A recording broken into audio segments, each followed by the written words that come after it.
The case hinged on the glass hinges, specific to only 3 in Chicago. Only Leopold didn't have an alibi. Welcome to Watch Mojo, and today we're looking at the slip-ups made by killers that led to their downfall. Does that warrant killing her? Well, to me it did. Sheer arrogance. John Wayne Gacy. The final words of the serial killer, quote, "Taking my life would not compensate for the loss of the others. This is the state murdering me." The prosecutor put it this way: he got a much easier death than any of his victims. Thanks to this man, your childhood fear of clowns is totally valid. By day, John Wayne Gacy was the friendly contractor who also entertained kids as Pogo the Clown. But beneath that mask was a monster who murdered over 30 people. Gacy's downfall eventually came from his own carelessness. He buried most of his victims in the crawl space beneath his home, probably thinking no one would suspect him. He had said that he was going to make an addition, but he was going to go upwards. And then he was going to cement the crawl space. And then when this came out, we thought, well, nothing would have been found if he had done that. That changed when Robert Piest went missing and suspicion turned to him. During the investigation, police found IDs and items belonging to other people, a devastating clue. Gacy even invited investigators into his home, where one detective caught the horrific stench of decay. That unmistakable odor exposed the killer clown. Well, he's pumping the water out, and that terrible smell coming out, Steve. So I said, "Hey, John," I said, "What, do you got a bunch of dead bodies over there?" He says, "What do you mean?" I said, "What do I mean? It smells like a bunch of dead bodies." He said, "Oh, no, those are all dead field mice, you know." Letting a victim go, Peter Kurten. From sexual assaults to arson and attempted murder, Peter Kurten's crimes went unchecked for far too long. He terrorized people in 1929, although his history of brutal attacks stretched back even further. His downfall came when he assaulted Maria Budlik, who eventually led police to his doorstep. Initially, Budlik hadn't intended to report the crime, but the letter describing her ordeal was opened at the post office. The clerk who read it alerted police, which prompted Budlik to come forward and expose Kurten's address. Though Kurten initially escaped capture, he eventually confessed his crimes to his wife, knowing that his end was near. He was arrested after his wife revealed his location, and he freely admitted to his crimes. Hiding bodies in his home, John Christie. Oh, hello, Mr. Christie. It's bad news, Tim. It didn't work. Oh, where's Beryl then? She's upstairs on the bed. Oh, Tim. Lying down. No matter how long someone hides their evil, the truth always finds a way out. That was certainly true for John Christie, an English serial killer active in the 1940s and early 50s. Christie probably thought he would never be caught. After murdering Beryl Evans, he even testified against her husband Timothy Evans, who was wrongly accused of the crime. But Christie's dark secrets couldn't stay buried forever. After he moved out of 10 Rillington Place, new tenants made a chilling discovery: 3 female bodies hidden in a papered-over alcove in the kitchen. When police searched further, other remains were found, including his wife's. Christie fled, but couldn't run for long. He was soon captured and hanged for his crimes. You're Christie. John Reginald Christie.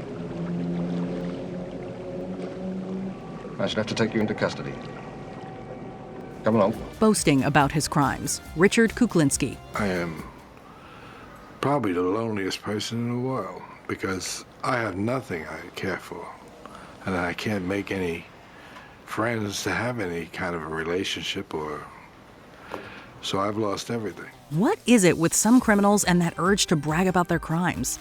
We'll never understand, but in Richard Kuklinski's case, it helped bring him down. Known as the Iceman, Kuklinski came under police scrutiny after a series of gangland-style murders led investigators to him. When police launched a full-scale investigation in the mid to late 1980s, their real breakthrough came when an undercover agent, Dominic Polifrone, befriended Kuklinski.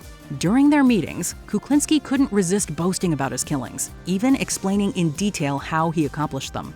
Using Polifrone, the police set up a fake hit on a fictitious target, then moved in for the arrest. Kuklinski thought he was untouchable, but his own arrogance and need to brag eventually sealed his fate. Since there is no love in my life, I must have something to replace it, so I replace it with hate.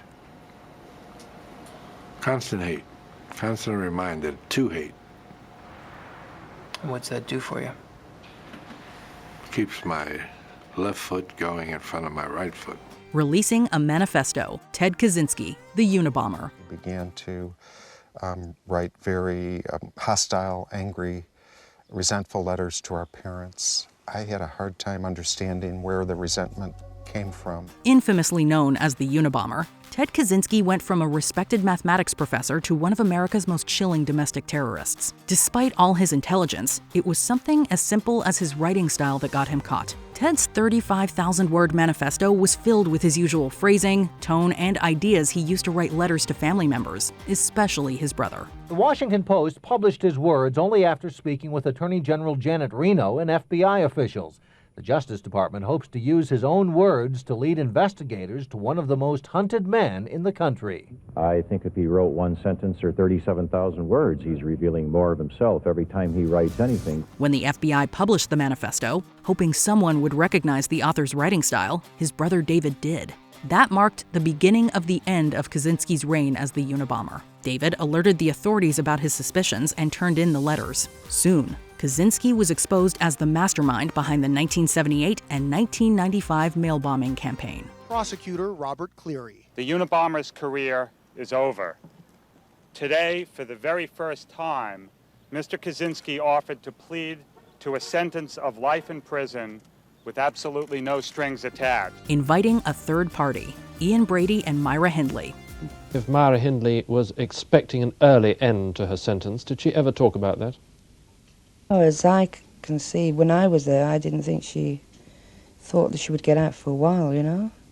She never used to talk about her case or nothing about parole or going out. When the Moores murderers, Ian Brady and Myra Hindley, killed Edward Evans in front of David Smith, they probably weren't thinking straight. Inspired by sadistic fantasies, Brady had been able to draw Hindley into his world of murder and manipulation. Together, they lured and killed various young people, and probably thought they could recruit Smith into this twisted world of theirs. But that was a huge miscalculation. I went to the bathroom, and I absolutely vomited. I then had to tell her what had happened. I've just seen somebody killed. Now I'm scared. All I want to do is get to a police station. That's all I want to do, but I daren't move out of the flat. I wait probably 2-3 hours. We go round to the phone box. I ring 999 and put through to Hyde Police Station. After Smith, Hindley's brother-in-law, witnessed the gruesome murder of Evans, he was shaken. He went home and told his wife everything he had witnessed, and the next morning they alerted the police. That call exposed everything. When police searched the house, they found evidence linking Brady and Hindley to multiple murders. These were 3 calculated, cruel, and cold-blooded murders, was what Mr. Justice Fenton Atkinson said, and I passed the only sentence the law allows. After sentences, he praised the police investigation of the utmost skill and thoroughness which brought these matters to light. A pair of glasses, Nathan Leopold and Richard Loeb. Nathan Leopold was not regarded as a likely suspect, simply because his family was very prominent. By 1924, the family was worth about $4 million. Why would someone like Nathan Leopold want to kidnap a young child? It didn't seem to make any sense. When you're intelligent and wealthy like this murderous pair, you might think you can pull off the perfect crime, whatever that means. But sometimes, you just can't be too smart. Nathan Leopold and Richard Loeb made some dumb mistakes that sealed their fates. After murdering Bobby Franks, they hid the body poorly, and it was soon discovered. Their next blunder? Leaving a pair of glasses that traced straight back to Leopold. Here for the first time on display in a decade. They are, in some ways, the undoing of Leopold and Loeb's idea of what the perfect crime would be. Leopold's glasses he left near where they dumped Bobby Frank's body after taking a chisel to his head. Still, they could have gotten away with murder if not for yet another damning clue. They had sent a ransom note to their victim's father, and that handwriting matched that of Leopold's. For all of their brilliance in planning, it was their own carelessness that exposed them. 91 years later, not much remains of the case of the century. Even the early plastic-framed glasses are at risk. It's sort of fighting with itself, and the pieces of the glasses are actually coming apart. At year's end, they'll return to storage at just above freezing. So much of Chicago's criminal past is gone. Homes were torn down, buildings were torn down. Using his own typewriter, Harold Shipman. Dr. Harold Shipman appeared here today charged with murder, forgery, and attempted deception. The case against him stems from the death of one of his patients. For over 2 decades, Harold Shipman secretly murdered his patients, mostly elderly women, and often pocketed their money. His undoing began in 1998, when the daughter of one victim, Kathleen Grundy, grew suspicious. After Grundy died, that same day, her solicitors received a will stating she'd left her entire estate to Shipman, not her children. That immediately raised flags, prompting Grundy's daughter to go to the police. Andrew Watson, a fingerprint expert, said he'd found the doctor's print in a corner of the will. He didn't identify any prints belonging to 81-year-old Mrs. Grundy. When her mother's body was exhumed, it showed lethal traces of heroin, something Shipman falsely claimed Grundy took voluntarily. His biggest mistake? Typing the forged will on his own typewriter, and even leaving traces of his fingerprints. That discovery unraveled Shipman's horrifying pattern of murders and ended the career of one of Britain's most prolific serial killers. In the wake of the Harold Shipman case, Alan Milburn is expected to try and close the loophole which prevents the GMC from temporarily suspending doctors suspected of criminal or incompetent behaviour while investigations are carried out. The GMC insisted tonight that they support the need to change. His compulsive desires, Arthur Shawcross. I was paying her $4.25 an hour just to clean the apartment. So she was thieving from you? She was taking from me and my wife Rose. Does that warrant killing her? Huh? Does that warrant killing her? Well, to me it did. A deeply disturbed killer, Arthur Shawcross's perverse behavior at a crime scene ultimately led to his capture. Known as the Genesee River Killer, Shawcross terrorized New York in the late 1980s, targeting mostly sex workers. Shockingly, he'd even served time for murdering younger victims but was released, only to kill again. Shawcross's downfall came in 1990 when police helicopters spotted him standing close to a van near one of his victims' bodies by the Genesee River. It didn't dawn on me what was going on. But the body of June Cicero was found very close to where you were on the bridge. Yeah, that was just down the road away. You know, I didn't register what was going on. I had forgot she was there. He seemed to be reliving the pleasure of the attack.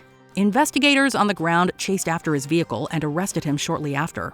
Once in custody, Shawcross confessed to more than 10 murders. This just goes to show that even cunning criminals can expose themselves through compulsive desires. I suppose it's because some people might say, well, isn't that just an excuse to justify killing? You believe what you want to believe.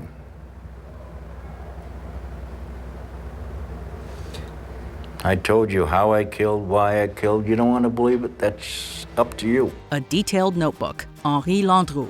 As for being a mass killer, does not the world encourage it? Is it not building weapons of destruction for the sole purpose of mass killing? Has it not blown unsuspecting women and little children to pieces, and done it very scientifically?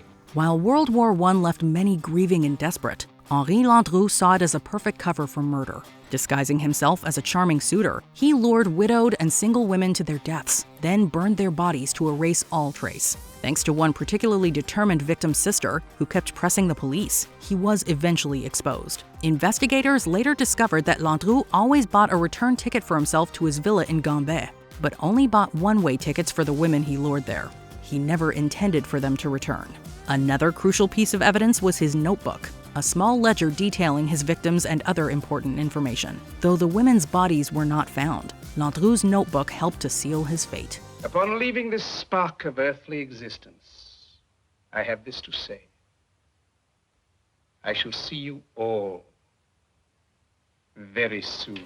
Debit card carelessness, Israel Keyes. This otherwise meticulous serial killer was undone by a lapse in his calculated methods. When I was smart, I would let them come to me. In 2012, after abducting and murdering Anchorage barista Samantha Koenig, Keyes used her debit card to withdraw ransom money across several states, transactions which allowed law enforcement to track his movements. On March 13, 2012, Texas Highway Patrol officers arrested Keyes in Lufkin, Texas, after noticing his vehicle matched one identified in surveillance footage. A search revealed Koenig's ATM card, cell phone, and dyed cash from a bank robbery, sealing his fate. Despite Keyes' efforts to remain anonymous, a digital breadcrumb trail led to his capture. We did spend a fair amount of time talking about his crimes and his offenses as well, and those times were definitely very chilling to hear him talk about what he's done. Capturing a young forensic genius, Bobby Joe Long. In November 1984, Bobby Joe Long abducted Lisa McVeigh in Tampa, Florida. This guy, he knew what he was doing.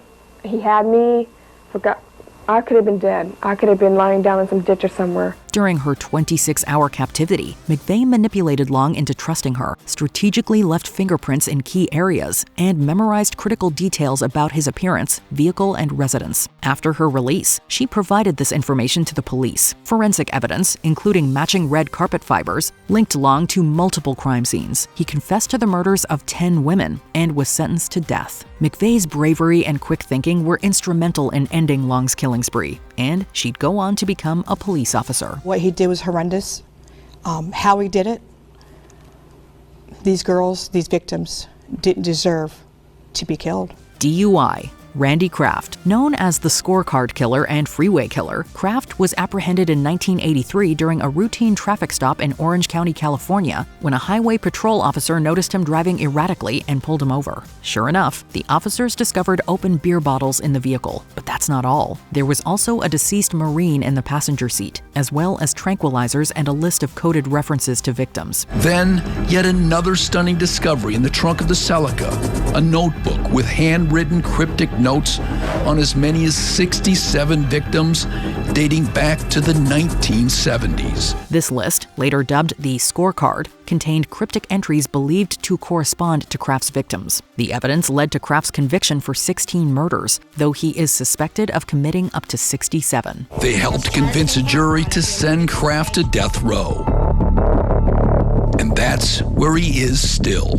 Dropping something important. Peter Goebbels. It doesn't get much more incriminating than leaving your ID at the crime scene. Between 1984 and 1985, Goebbels strangled 4 women in Germany, saving his crimes for Saturdays and Sundays to accommodate his day job at a factory. While police initially struggled to nab the culprit, Goebbels offered himself up on a platter, albeit accidentally, when he dropped his identification card as he fled from police. Goebbels isn't one of the better-known serial killers, but he's certainly noteworthy for the way he was caught. Novel. Krystian Bala. They say write what you know, but that advice backfired spectacularly for Bala. In 2007, the Polish author was convicted of orchestrating the 2000 torture and murder of Dariusz Januszewski, a businessman suspected of having an affair with Bala's ex-wife. The case went cold until 2003, when Bala published Amok, a novel featuring a murder eerily similar to Januszewski's, down to details that had never been made public. The book is about one man's descent into a spree of increasing depravity. Sex, violence, drugs. Investigators also discovered that Bala had sold the victim's cell phone online just days after the killing.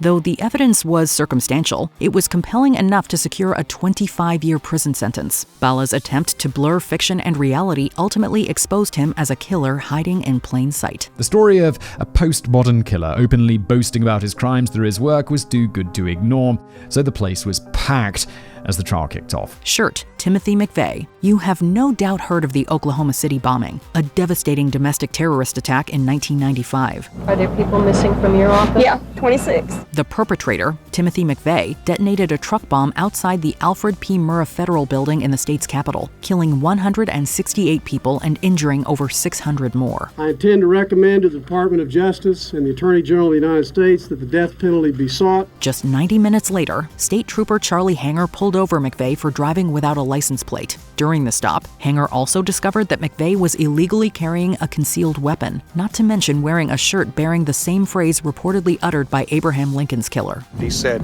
"My weapon is loaded." And I nudged him a little bit with the barrel of my weapon. I said, "Well, so is mine." It was this traffic stop that led to McVeigh's identification and conviction. Arrest by chance. Peter Sutcliffe. You'd be surprised how many serial killers are done in by license plates. Such was the case of Sutcliffe, or the Yorkshire Ripper, who had previously evaded capture for years despite multiple run-ins with law enforcement. Peter was interviewed, but on the night in question, he said he was at a party and members of his family confirmed that he had been at the party. On January 2, 1981, Sutcliffe's luck ran out when officers in Sheffield stopped him for driving a car with false plates. I got out of the car, approached the driver, asked him his name and address. He actually gave me false details. During the arrest, Sutcliffe requested to relieve himself and used the opportunity to hide a knife and hammer near the scene. A subsequent search uncovered these weapons, and when confronted with the evidence, Sutcliffe confessed to murdering 13 women and attempting to kill 7 others between 1975 and 1980.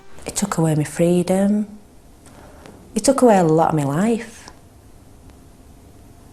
The night that he attacked me.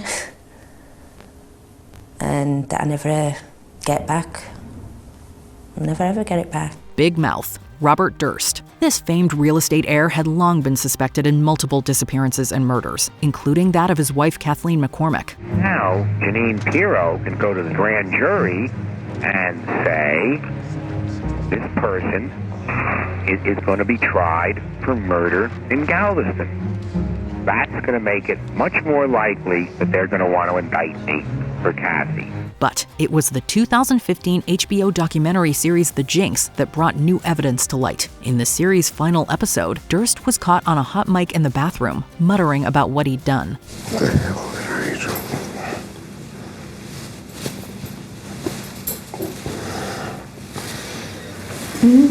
do? Kill them all, of course.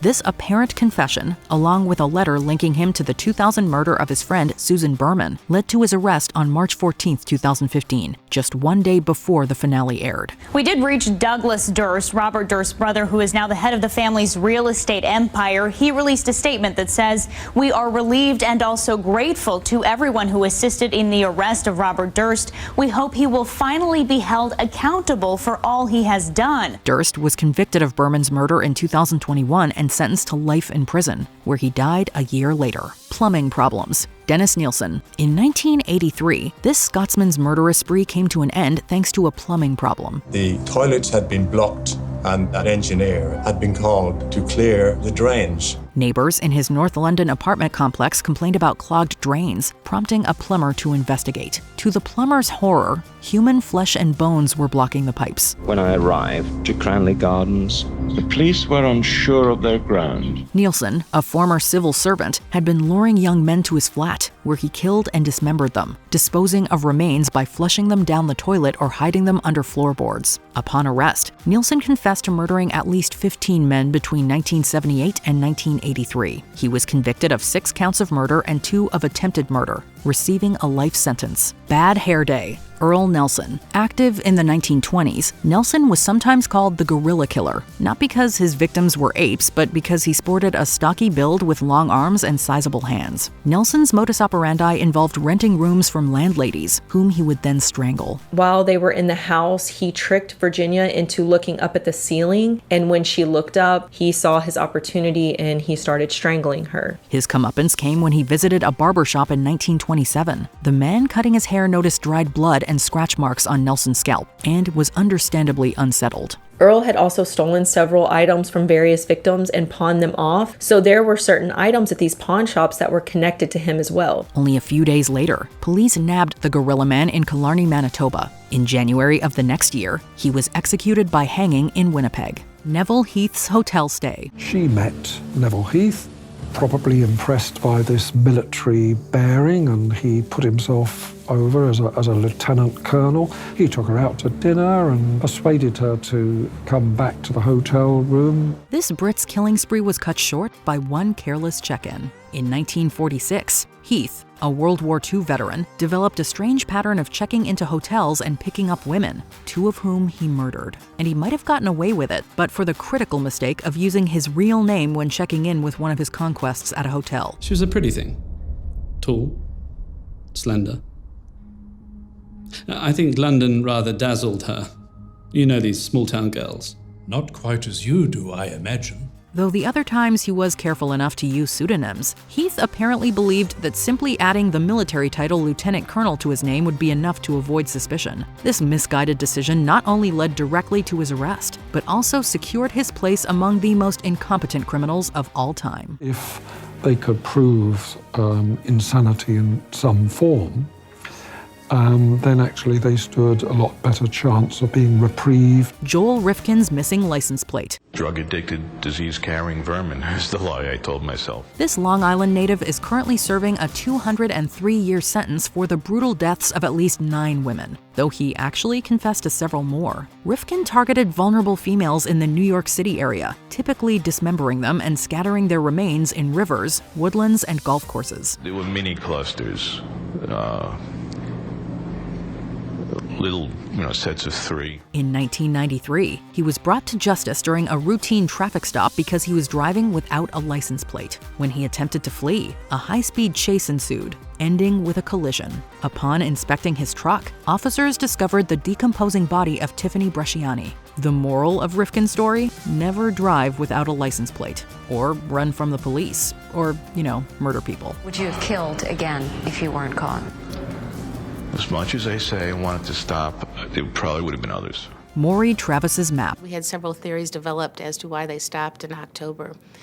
Perhaps the 9/11 crisis that occurred, perhaps this person was in the military. When you're this vocal about your crimes, should it really come as a shock when you end up in prison? This St. Louis waiter didn't seem to think so. In the early 2000s, Travis left a trail of victims and even created a torture chamber in his basement where he filmed grisly snuff films. There was a need, I felt, and some of the people at our paper felt also, to put faces and a humanity to these women. When a story about one of the slayings was published in the newspaper, Travis responded with what he thought was an anonymous letter, attaching a printed map that revealed the location of the body. What Travis failed to realize was that the map contained a URL identifier, which gave investigators the evidence they needed to apprehend Travis. We could tell it was computer generated, though he had cut off the borders.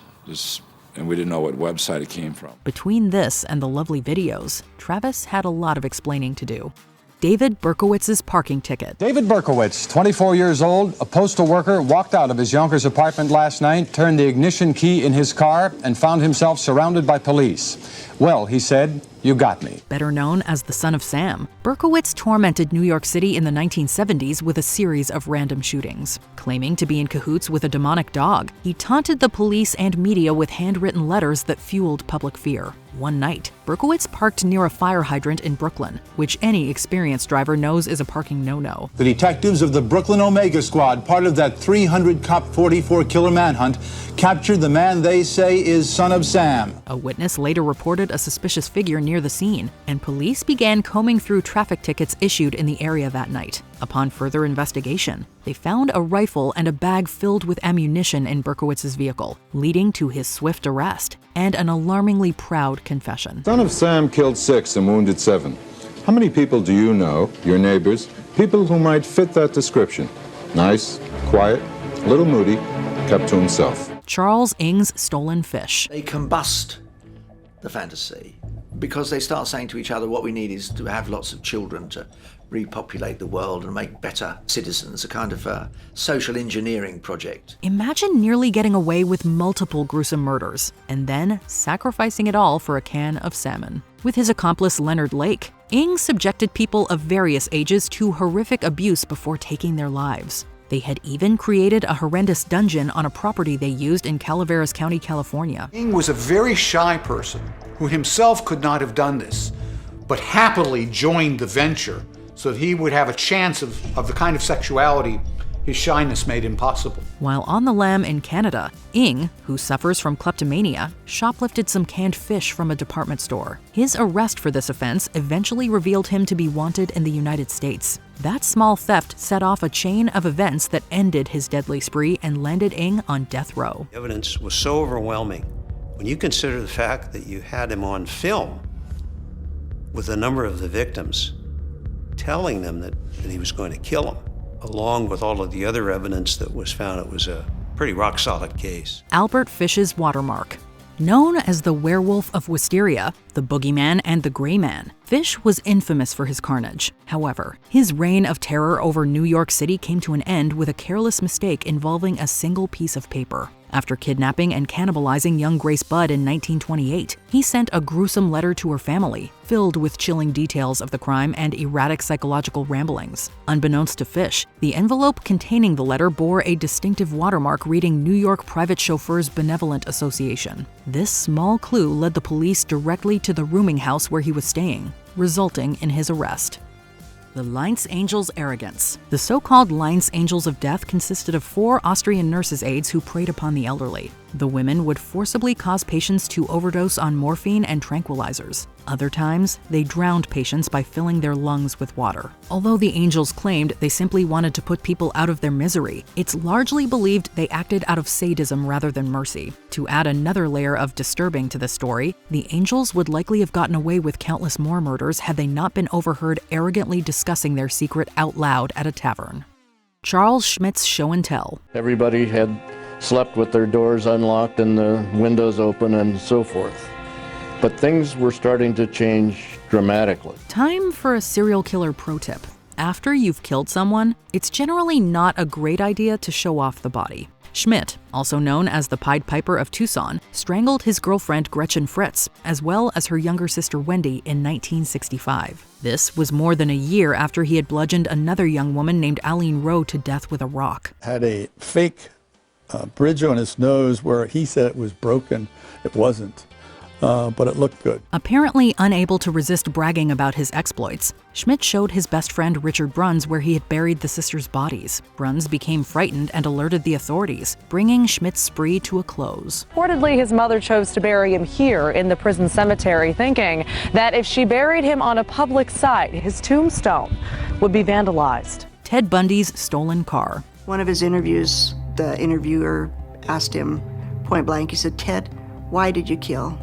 And Ted kind of raised one eyebrow and kind of smiled and says, "Because I liked it." Bundy is often considered one of the slickest and most cunning serial killers in history, but this story doesn't exactly support that idea. You're likely familiar with Bundy's dark deeds. He used his good looks and charisma to gain the trust of dozens of women, whom he then proceeded to murder in cold blood. Just barely 20 years of age, I had a 1-month-old little girl at home. This proud, pompous psychopath managed to escape police custody several times before finally being caught in Florida, where he was driving a stolen vehicle, which eventually turned out to have evidence of his misdeeds. Though he attempted to flee once more, this encounter resulted in his capture and ultimately execution. I was not really happy, but kind of relieved. Normally, I don't very often agree with the death penalty, but with him, it was necessary. Before we continue, be sure to subscribe to our channel and ring the bell to get notified about our latest videos. You have the option to be notified for occasional videos or all of them. If you're on your phone, make sure you go into your settings and switch on notifications. Dennis Rader's floppy disk. They said that there's a real possibility that the Shirley Vian case is connected to the Otero case. The infamous BTK killer eluded capture for 3 decades until a foolish lapse of judgment cost him his freedom. Beginning in the 1970s, Rader terrorized the Midwest with the vicious and mysterious slaying of numerous citizens. Like many of his kind, he enjoyed taunting detectives with letters and clues. This letter is very clear to tell us, you have the wrong people.